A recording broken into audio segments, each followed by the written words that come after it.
quand elle ne sera pas là.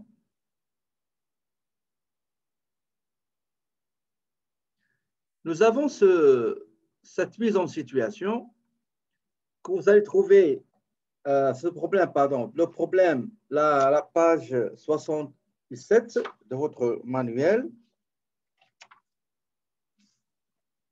Donc, c'est l'exercice numéro 11. Je vais vous l'expliquer et après, je vais vous donner un quart d'heure pour faire les compter en utilisant le réflexe d'un comptable. À quelle catégorie, quels sont les comptes à utiliser, à quelle famille, à quelle catégorie ils vont appartenir, quelle est la règle de l'enregistrement, est-ce que c'est débit ou crédit, et quel est le solde habituel à la fin, ce solde-là d'un compte, est-ce qu'il sera débiteur ou créditeur. Donc, les transactions de l'entreprise PV qui offre des services de peinture, on vous donne 5 transactions. Pierre, qui est le propriétaire, dépose un montant de $3 000 de son argent personnel dans le compte bancaire ouvert au nom de l'entreprise. Pierre Vector rencontre son premier client pour un contrat. Donc, la facture est produite, émise, établie avec un montant de 750. Ici, on ne parle pas de taxes, d'accord? Donc, pour simplifier les choses. Le client, il a payé immédiatement. Il ne va pas payer dans le futur. Il a payé immédiatement. C'est ce qu'on appelle vente au comptant. Pierre Vector a émis un chèque avec un montant de 140 pour payer les frais de la publicité dans un journal local. Le 2 janvier, Pierre Vector a établi une facture de vente de services, prestation de services de $910. Mais cette fois-ci, le client, il ne va pas régler sur le champ. Il a dit, écoutez, donne-moi une semaine, 2 semaines, un mois. Donc, Pierre, il a accepté un mois. D'accord? Il ne voulait pas une semaine, 2 semaines. Il a donné un mois pour fidéliser le client.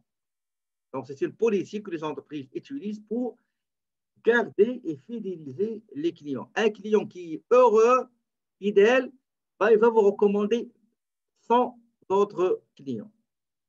Pierre Vector, dans la dernière transaction, il a réglé des dépenses personnelles. Il a pris l'argent de la banque, de l'entreprise, il a payé des dépenses personnelles. Qu'est-ce qu'on vous demande? La simple chose qu'on vous demande, c'est de remplir le modèle que je vous ai envoyé. Donc, je vous ai épargné beaucoup de temps. Je vous ai déposé sur l'IA le modèle à remplir. Donc, c'est déjà préparé. Dans l'examen, vous aurez comme ça, comme ce modèle-là, il va falloir juste le remplir. Donc, chaque transaction, quels sont les comptes qui seront utilisés, mouvementés, concernés? Ces comptes-là, ils appartiennent à quelle catégorie, à quelle famille, actifs, passifs, capitaux, produits, charges? Ces comptes-là qui seront utilisés, quelles sont les règles d'enregistrement utilisées ou bien la logique de calcul? Est-ce que c'est débit ou crédit? Et enfin, quand je termine les transactions, je check chaque compte sans solde fin. Est-ce qu'elle présente un solde habituel? D'accord? S'il s'agit d'un compte produit, capitaux propres, passifs, normalement, le solde habituel, c'est créditeur. Le crédit est supérieur au débit. Mais pour les comptes, l'actif et les charges, toujours, le solde habituel, il est débiteur. Donc, mes amis, je vous souhaite bonne chance, animez, faites une bonne musique romantique, classique, douce, et avec un café aussi, bien sûr. Surtout pas de lait. D'accord? Et vous allez faire le travail dans un quart d'heure. On se voit dans un quart d'heure, s'il vous plaît. Bonne chance et à tantôt. Donc, on va essayer de le corriger ensemble. Donc, la première la première transaction. Pierre dépose un montant de 3 000. 3 000, c'est son argent personnel. Il a pris cet argent-là, il a déposé à la banque. La première question, essayez de m'écrire la réponse, s'il vous plaît. Quels sont les comptes qui seront concernés? Quels sont les comptes qui seront concernés?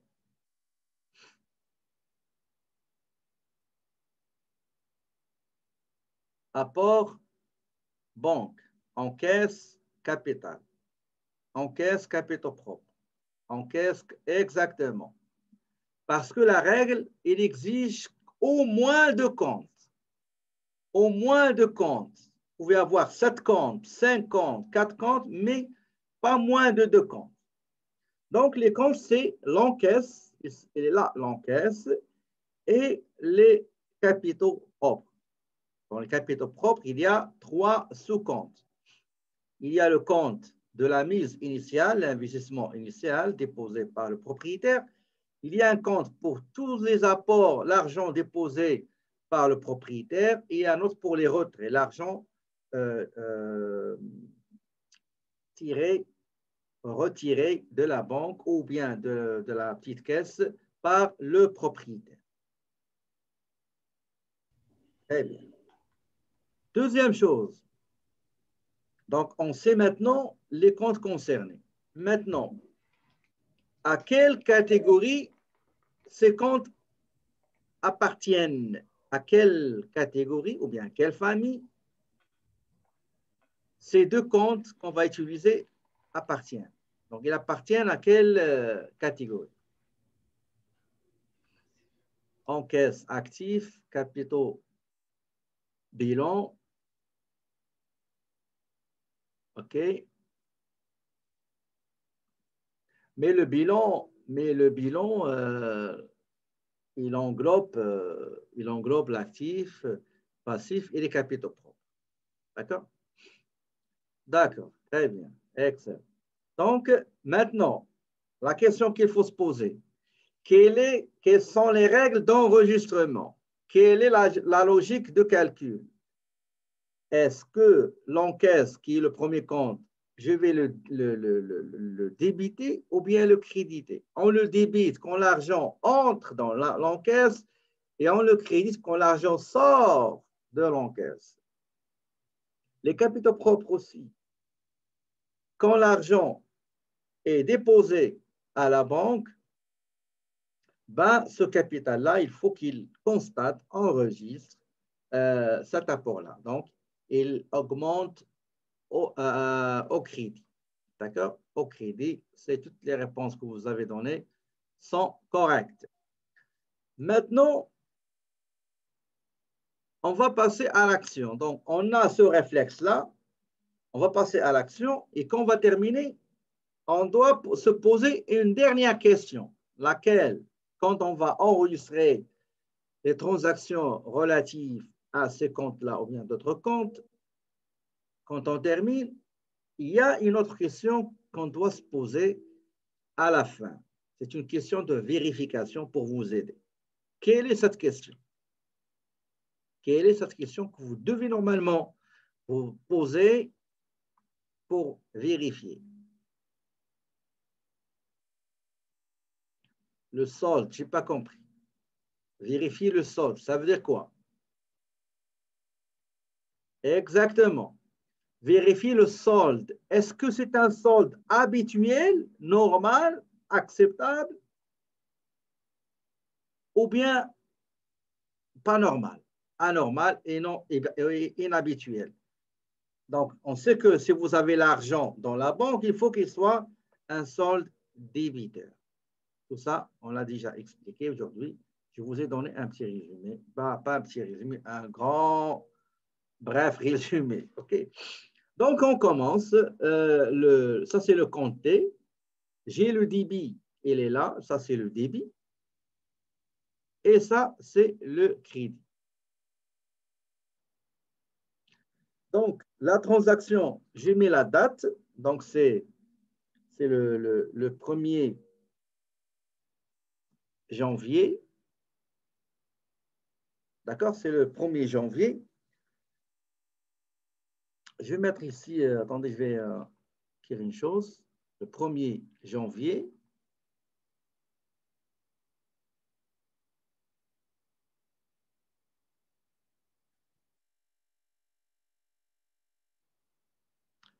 Donc, c'est une mise, c'est une mise de fonds. Donc, mise de fonds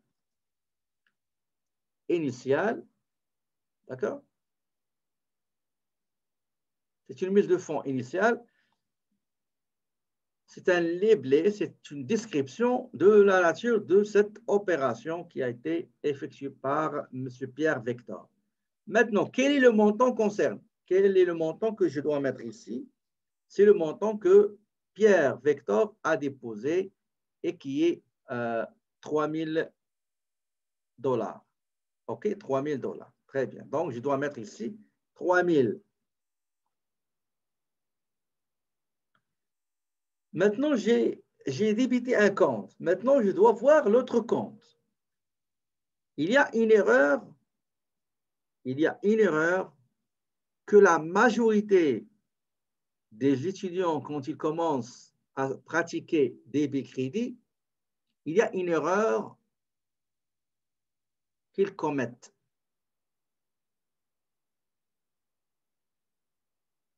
C'est que il y a parfois dans des manuels des formules erronées, des formules fausses. Par exemple, on dit que dans l'esprit de l'étudiant, il dit que quand je débite un compte, je dois créditer un autre. Est-ce que c'est vrai ou faux? Est-ce que c'est vrai ou faux?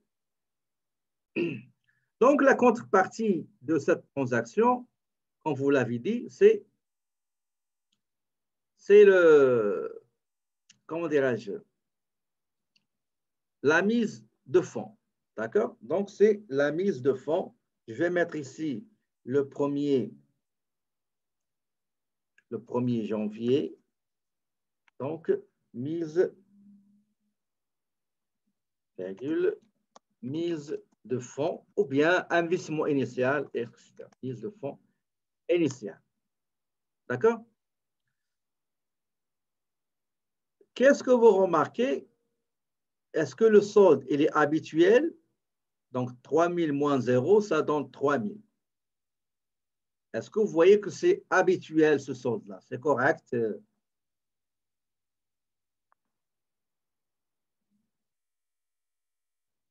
Effectivement, donc, lors de la vérification de ce compte-là, les soldes, ben, ça nous paraît qu'elle est normale, habituelle.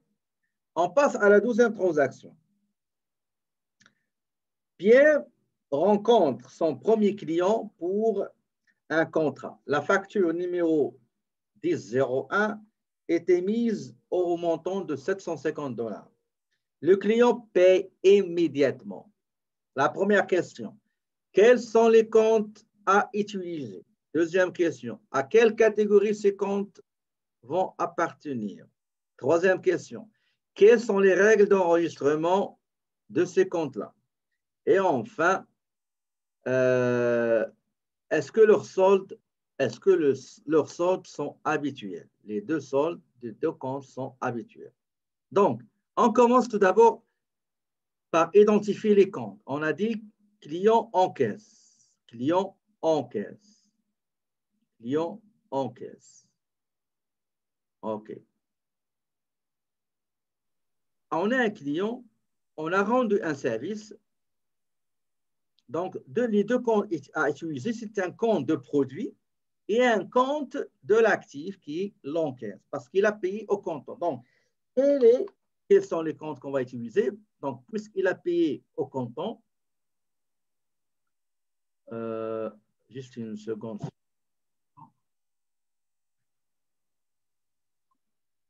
OK.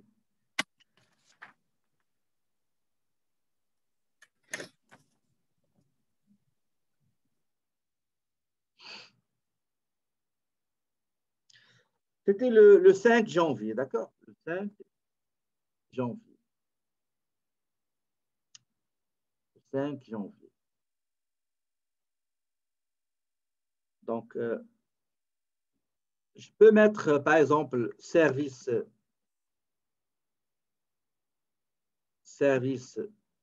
rendu, facture numéro 1001. D'accord? 1001, ça, je peux le faire. Maintenant, quel est le montant? Quel est le montant de ce service-là? 750. Très bien. Donc, je vais mettre 750. D'accord? 750. Et voilà, j'ai un solde de 3750. Maintenant, j'ai débité un compte, je dois aller voir l'autre compte concerné. Est-ce que je vais le débiter ou le créditer? D'accord? Ah, ok, je vais vous donner la parole. Ce sera pas long, je n'ai pas vu. Un compte en produit, il est toujours crédité au moment où on fait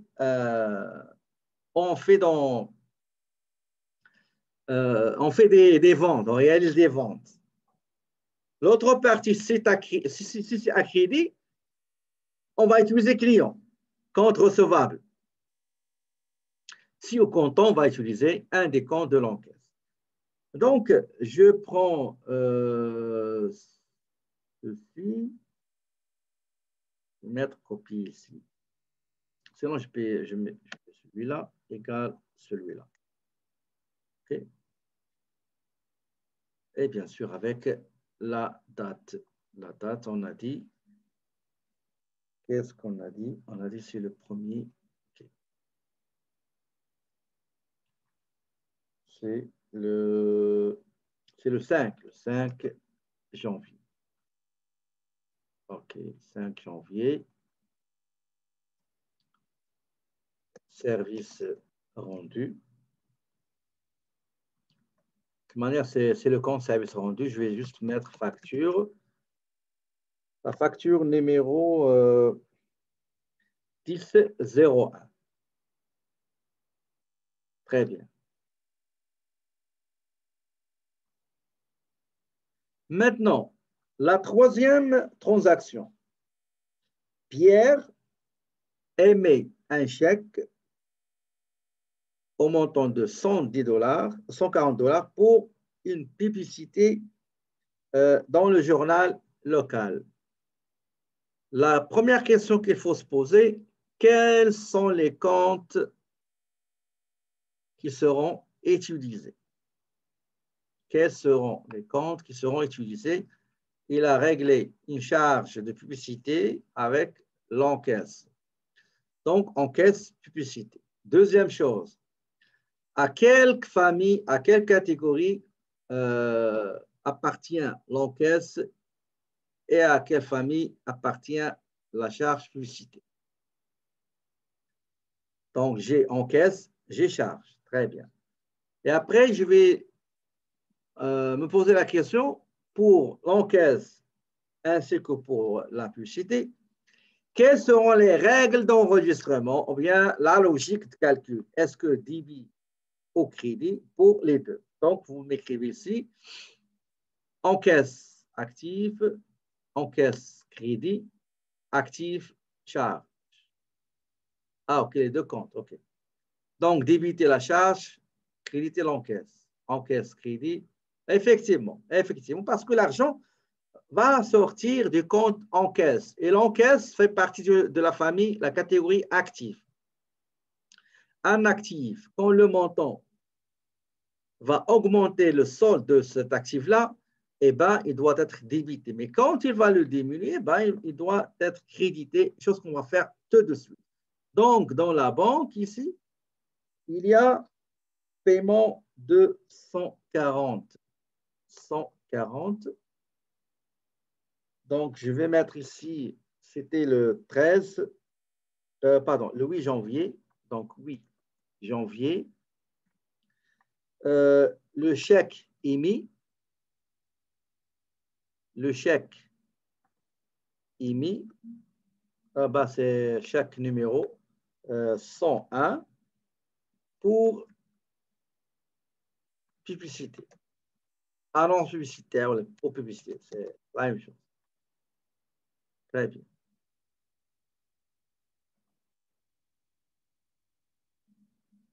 Maintenant, regardez, maintenant, j'ai crédité l'encaisse. Je dois aller maintenant débiter la charge parce que la charge va augmenter. Donc, une charge qui va augmenter, un compte de charge quand il augmente, le montant doit être inscrit au débit. Donc, je vais aller chercher la publicité, elle est là. Donc, 140, c'est correct, c'est bon. Maintenant,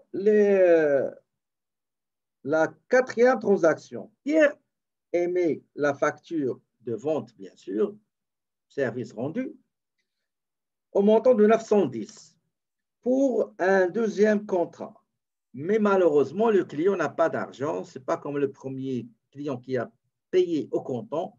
Celui-là va payer d'ici 30 jours. La première question, quels sont les comptes qui seront concernés, qui seront mouvementés, qui seront utilisés? Donc, un compte de produit et un compte de l'actif. Effectivement, donc, dans les deux comptes, c'est service rendu et les clients. Je commence par le client ou bien le service rendu. D'accord? Tout d'abord, j'ai le compte client. Donc, la date, on a dit, c'est le 12 janvier. La transaction que j'ai ici, c'est facture numéro 1002. D'accord? Et le montant, on a dit, c'est 910 dollars. 910 dollars.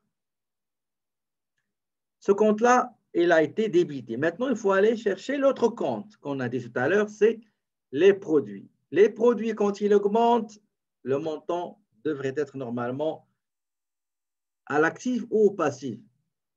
Au crédit ou au débit, pardon. Au crédit, effectivement. Donc, on va aller chercher le service rendu et voilà, j'ai 910. Et je vais essayer de mettre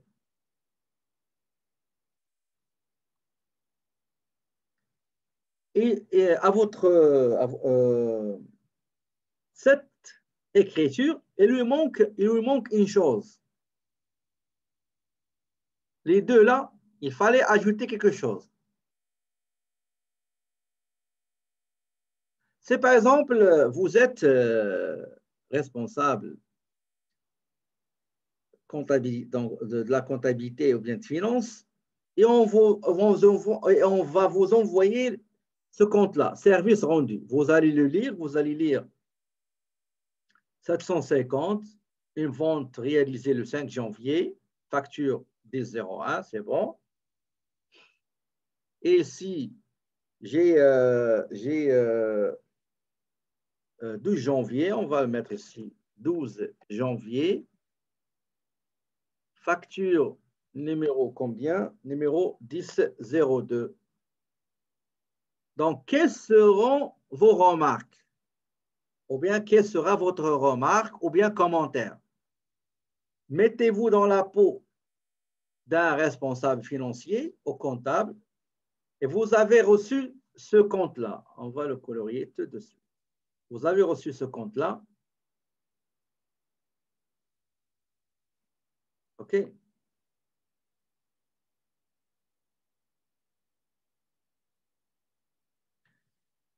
Quel sera votre commentaire? Donc, on va passer maintenant à l'autre, mais de toute manière, toutes les réponses étaient quasiment correctes. OK? C'est bien. Donc, la dernière transaction avant de partir pour une petite pause. Pierre émet le chèque numéro 2 pour payer les dépenses personnelles. Il a payé l'essence de la voiture de son mari, de sa femme. Il a acheté un ordinateur pour sa fille, une tablette, etc. Donc, c'est des choses personnelles. Quels sont les comptes qui seront concernés? Encaisse-retrait, encaisse-retrait. Bravo, exactement. C'est encaisse-retrait. Maintenant, à quelle catégorie l'encaisse appartient?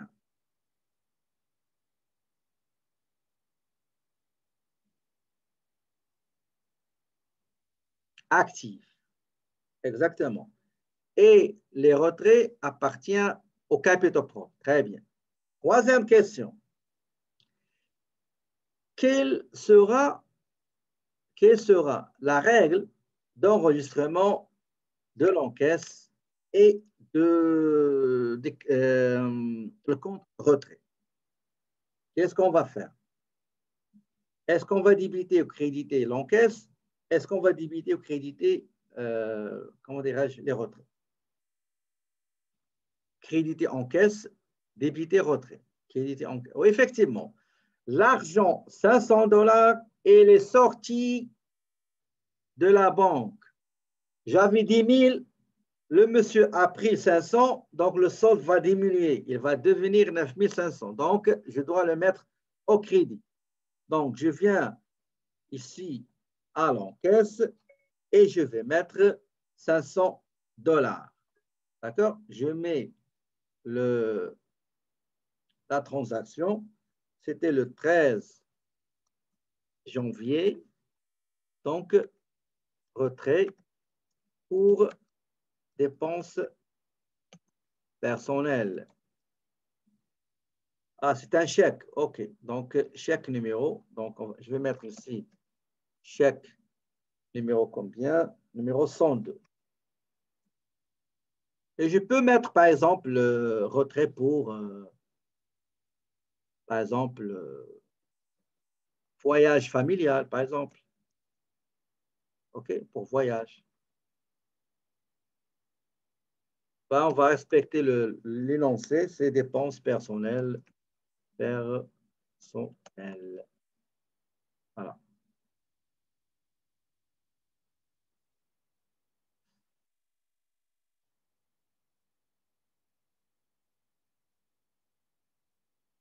Dépenses personnelles.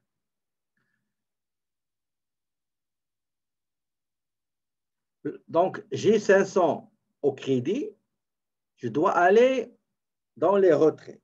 Donc, un compte de retrait, je dois le débiter. Comme ça, quand je vais prendre,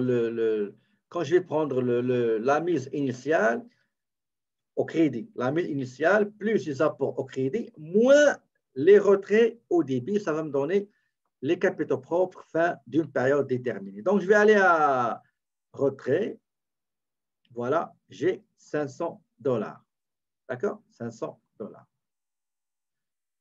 La dernière question qu'il faut se poser quand on termine, c'est quoi?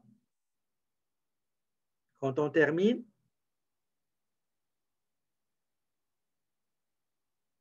donc on a dit les questions qu'il faut se poser. On a dit catégoriser, déterminer quels sont les comptes concernés. Il appartient à quelle catégorie? Quelle est la règle d'enregistrement à appliquer? Et enfin, vérifier leur solde habituel. Regardez ici, nous avons 3 750. On voit que ce n'est pas le solde habituel. Pourquoi? Parce qu'il, tout d'abord, sur le plan débit, il ne faut pas oublier une chose. Un compte, supposons il est toujours débiteur, et si tu le trouves qu'il est débiteur, ça veut dire que le solde il est correct. Ça se peut qu'à l'intérieur, les transactions sont erronées.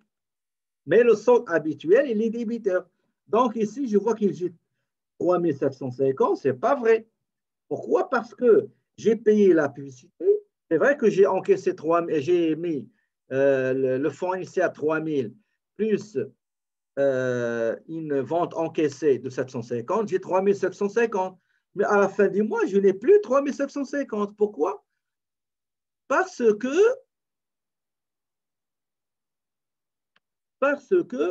tout simplement, j'ai payé la publicité, j'ai fait un retrait. Donc, le solde final, c'est 3 110.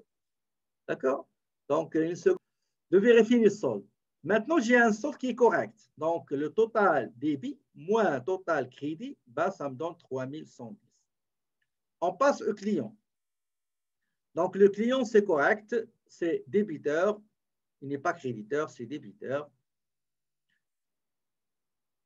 Le capital, le 1er janvier, effectivement, c'est un solde créditeur, donc la mise de fonds initiale. Les retraits, c'est 500, c'est bon. Service rendu, donc 1600, c'est le total des ventes, c'est bon, c'est correct. La publicité, le solde débiteur, c'est bon, donc c'est habituel. Et voilà, donc on a fini la correction du cas numéro 11. Je ne sais pas, est-ce que vous voulez qu'on ajoute le numéro 12? C'est la même chose. C'est à vous de décider. Moi, ça ne me dérange pas. Donc, on va partir pour une petite pause d'un quart de 15 minutes et on va revenir. À tout à l'heure.